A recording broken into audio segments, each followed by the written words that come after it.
তো সন্ধে হয়ে গেছে আর আমাদের স্ন্যাক্সও রেডি হয়ে গেছে। এদিকে রাজুদা রেডি করছে, এদিকে আছে চিকেন পকোড়া, আর ওদিকে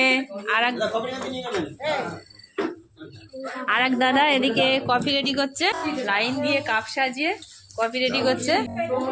আর এদিকে সবাই মানে টেবিলে বসে খাওয়া দাওয়া হচ্ছে, এটাও হোটেলের একটা পাশেই। তো সবাই খাওয়া দাওয়া করছে এখন, আর স্ন্যাক্স খেয়ে আর একটা প্রোগ্রাম আছে সেখানে, ওখানে যাওয়ার কথা বলছে, ওরাই নিয়ে যাবে। তো এবার আমরা একটু পকোড়া খেয়ে নিই, সঙ্গে সস দিয়েছে আর কফি দেবে। মানে খাওয়া অতুলনীয়, খাওয়ার কোনো অসুবিধা নেই।